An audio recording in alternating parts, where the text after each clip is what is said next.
Hi, I'm Chef Carol, and today I'm going to make a Cinnabon cake. Now this is a recipe that I found in a website, allrecipes.com, but it's basically made for a regular Cinnabon cake, and I'm going to convert it over using my own ketogenic ingredients. So what I've done already, I have a prepared pan. I'm using a 6x6 pan, and I've actually cut the recipe in half. I am going to be using 168 grams of almond flour. I'm going to mix that with 100 grams of an allulose sweetener. I'm going to add to that 1.5 teaspoons of baking powder and 1/2 teaspoon of baking soda and 1/8 of a teaspoon of salt. I'm just going to give these ingredients a little mix. Now to this, I'm going to add 3/4 of a cup of milk. I'm going to add 1 egg. Just going to break it up a little bit. And I'm also going to add in 2 teaspoons of vanilla. Now this recipe actually has 3 stages. It has the cake stage, it has the cinnamon center, and then it has a glaze of confectioner's sugar. Now that I have this mixed, I'm going to add in 1/8 of a cup of melted butter. I'm going to get all of these ingredients mixed together. How simple was this?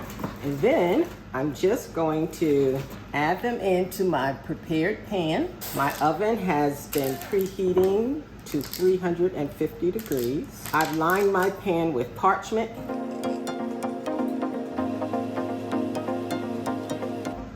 Now once this step is completed, I am going to mise en place the ingredients for the cinnamon center, and then I will add that to this mix and I'll pop it in the oven. So I'll be right back. To create the cinnamon center, I am going to use 1/2 cup of softened butter. So that's 4 tablespoons.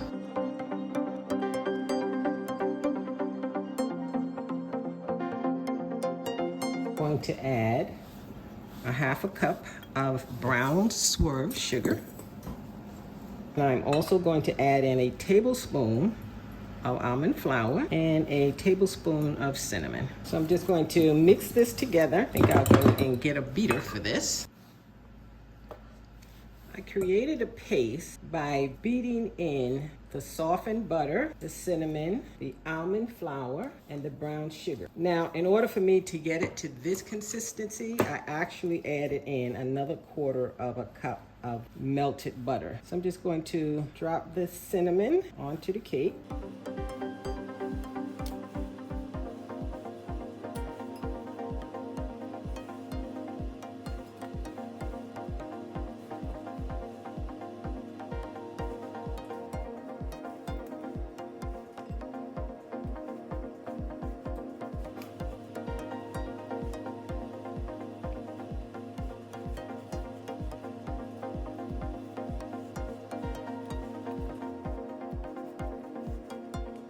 Now I'm just going to take a knife and kind of go through it, create what they're calling a marbling effect. And next, I will just pop this into the oven for 25 minutes. I'm going to start with 20 and see how it's faring. And if it needs the additional time, I'll add in the extra 5 minutes. See you back here. While the cake is baking, I'm going to make the glaze. I'm going to measure out 115 grams of a powdered plant-based sugar, or 1 cup. To that, I'm going to add 2.5 tablespoons of heavy cream. This is 1/2 teaspoon, so I'm going to use 2.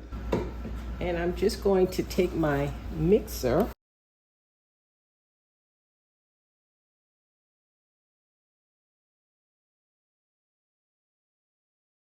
and I'm going to add in another tablespoon. I'm going to add in a tablespoon of water. It's still rather thick, so that'll be 2 tablespoons of water.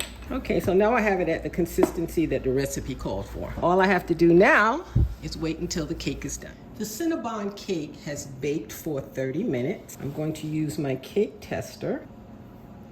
It comes out clean. I'm just going to let it sit here and cool off for a bit, and then I'll pour on the glaze. Okay, so the Cinnabon has cooled and I've popped it out of the pan. Give my glaze a little bit of a stir. And I'm just going to slowly pour it out.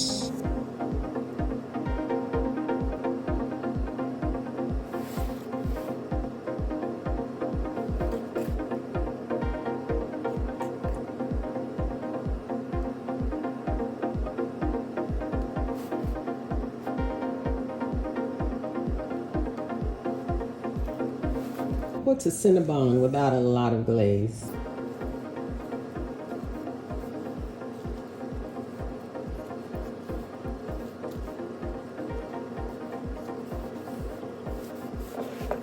So while it's warm, so I'm just going to cut off a small piece. It looks ooey gooey good. Here's our cinnamon center. Here's our cake.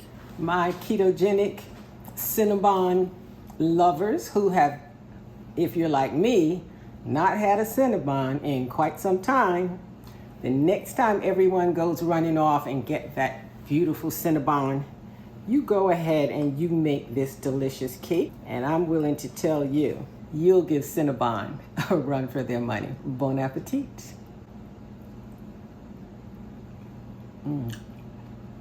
So good.